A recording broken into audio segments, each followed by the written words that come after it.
स्कंद पुराण कहती है, जिस व्यक्ति पर कर्जा बहुत ज्यादा मात्रा में हो जाता है और कर्जा चूकता नहीं है, आप बहुत प्रयास कर लिए, करोड़ों रुपए का कर्जा हो गया, यहां से लिया वहां दिया, वहां से उठाया वहां दिया, वहां से उठाया वहां दिया, तो निवेदन है कभी मौका लगे कर्जा मुक्ति के लिए सारे वृक्षों में अगर कोई श्रेष्ठ वृक्ष माना गया है तो वो बट का वृक्ष माना गया महाराज। इसलिए प्रशासनिक कार्य के लिए, मानसिक टेंशन में, परेशानियों में बटकेश्वर महादेव का स्मरण किया जाता है।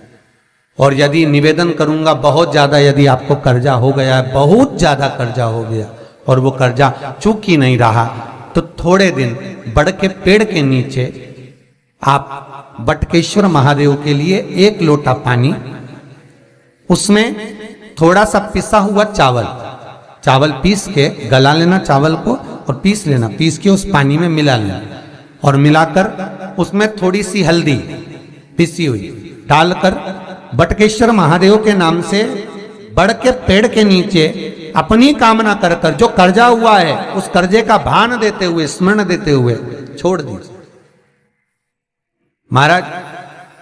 2 या 3 सोमवार एक ही जगह पर करना, 3 सोमवार बाद वहीं से बड़ के पेड़ की थोड़ी सी जड़ उठा लाना और उस जड़ को एक कोई धागे में बांधकर या तो अपनी गले में डाल लो या अपनी जेब में पटक लो, उसको थोड़े दिन पटक कर रखना, लगभग 2 से 3 महीना पटक कर रखो।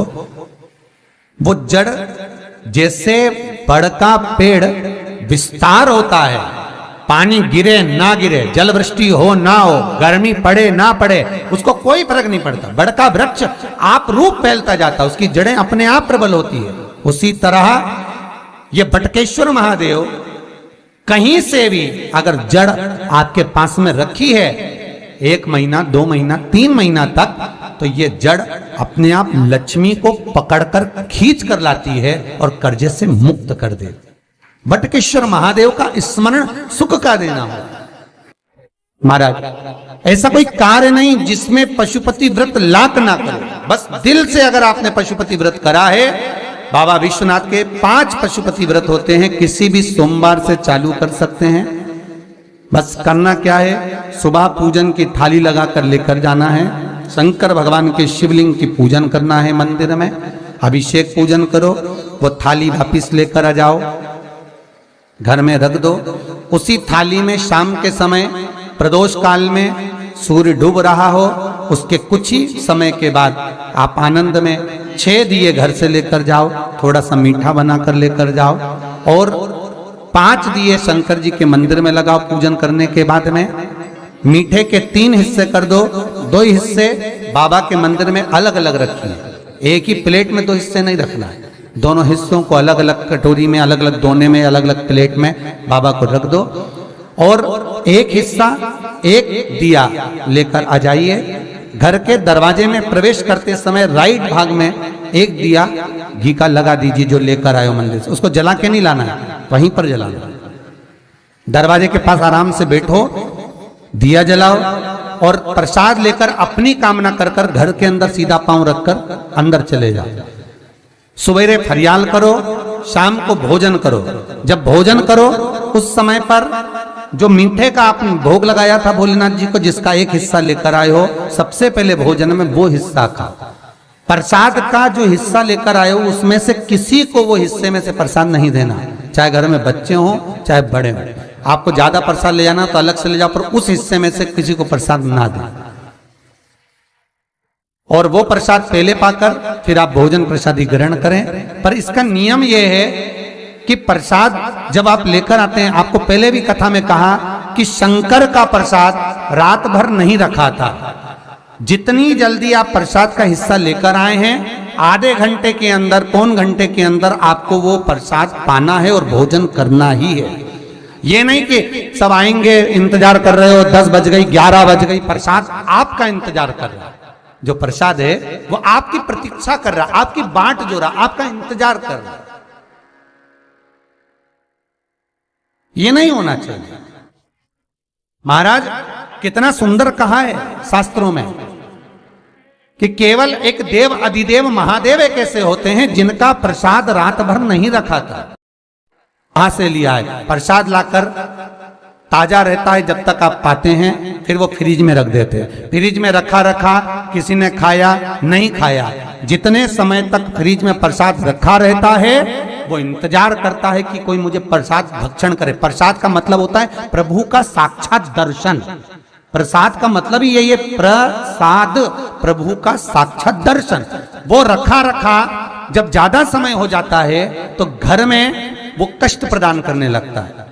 हमेशा याद रखो, प्रसाद जैसे ही आए उसका सही समय पर उसको पाओ। रखे हुए प्रसाद पड़ा हुआ है, फ्रिज में रखा हुआ है, बेटा खाएगा, बहू खाएगा, ये खाएगा, वो खाएगा, फिर धीरे धीरे वो बद्दुआ देना प्रारंभ कर देता है, जिससे घर में बड़ी बीमारी फैलने लगती है, बड़ा रोग आने लगता है। तो लोग सोचते हैं हमारे घर में ना तो हम कोई नशा करते हैं, ना हम कोई चीज खाते हैं, ना हम बाजार का खाते हैं, फिर रोग कहां से आता, फिर बीमारी कहां से आती? अर्थात वो बद्दुआ देता है। उसका प्रयोग करो, समय पर करो, समय पर पाओ। कई लोग कहते हैं महाराज जी हमारे ये बीमारी कहां से आ गई? जरा पत्रिका में तो कोई बीमारी नहीं दिख रही। हमने तो सबसे पूछा ये बीमारी का योग ही नहीं है, फिर बीमारी कहां से आई? ना तो हम कोई व्यसन करते हैं, ना कोई मद्रापान करते हैं, ना कोई मांसाहार, फिर ये बीमारी कहां? उसका कारण है कि तुम उस प्रसाद का लाकर महीनों तक पड़ा हुआ है, इंतजार कर रहे हो, खाएंगे खाएंगे, आखिरी में फिर वो काम वाली को दे दिया। काम वाली इतनी चतुर आज के जमाने की, बासी माल खाएंगे, अटक दी। कौन का पड़ा? वो बद्दुआ।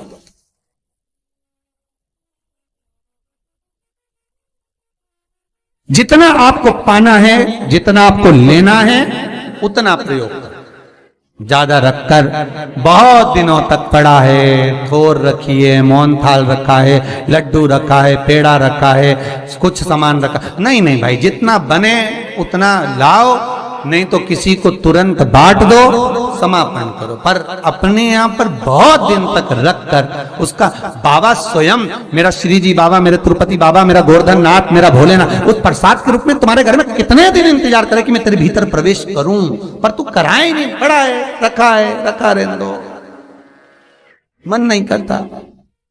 शक्तियों जैसा कर्म मत करो जिससे हमें कष्ट की।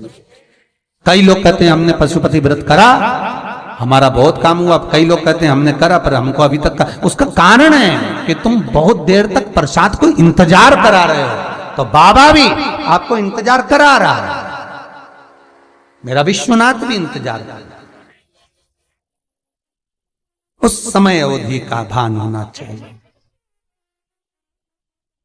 निगाह हटी, दुर्घटना घटी, बस ध्यान रखो। हम कहते हैं कि हम पूजन करते हैं, हम पाठ करते हैं, हम अर्चना करते हैं, हम अनुष्ठान करते हैं, हम भगवान की सेवा करते हैं, फिर दुख हमको ही क्यों आता है? उसका कारण केवल इतना सा कि दुख हम खुद बुलाते हैं, दूसरा नहीं। हम स्वतः पशुपति व्रत 5 व्रत करो। 5 व्रत पूर्ण होने पर कई माताएं कहती है कि बीच में हमारे व्रत छूट जाते हैं रजस्वला धर्म के समय पर, तो व्रत तो करना पड़ेगा पर पूजन नहीं होगी और वो गिनती में भी नहीं आएगा। पर व्रत करना है पर गिनती में नहीं आएगा। मार पूजन भले मत करो, 7 दिन बाद आप जो व्रत करें वो अपने ऊपर है, पर गिनती में नहीं आएगा। व्रत करना पड़ेगा। गिनती में तब आएगा जब दरवाजे पर आप दिया लगाएंगे, जितने दिए आपने लगाए उसी गिनती में आएगा। और महाराज 5 व्रत जब पूर्ण हो जाएं, 5वां व्रत रहे, तब एक नरियल, श्रीफल, उस पर एक मोली नाड़ा लच्छा लपेटकर उस पे 11 रुपए रखकर, कोई आपको किसी को ना भोजन कराना है ना भंडारा करना है, केवल मोली लच्छा लपेटकर 11 रुपए रखकर बाबा विश्वनाथ के सम्मुख में शंकर जी की वो जलाधारी जो गोल है माता जगत जननी का हस्तकमल, उसी पर रख देना है। विनती कर देना, बाबा मेरी ये कामना से मैंने ये व्रत किया। जो पशुपति व्रत स्कंद पुराण में, लिंग पुराण में, नर्मदा पुराण में, शिव महापुराण में, पद्म पुराण के अंदर वर्णन किया, वो व्रत मैंने किया। बाबा मेरे इस व्रत को स्वीकार करना, मेरी कामना पूर्ण करना। बाबा को झोली पसार कर प्रणाम करो और अपने घर को चल जाओ। बस यही 5 व्रत का विधान। पशुपति व्रत ऐसा कोई काम नहीं जो ना हो, बस दिल से अगर व्रत किया है तो बाबा मनोकामना पूर्ण तो करे ही है।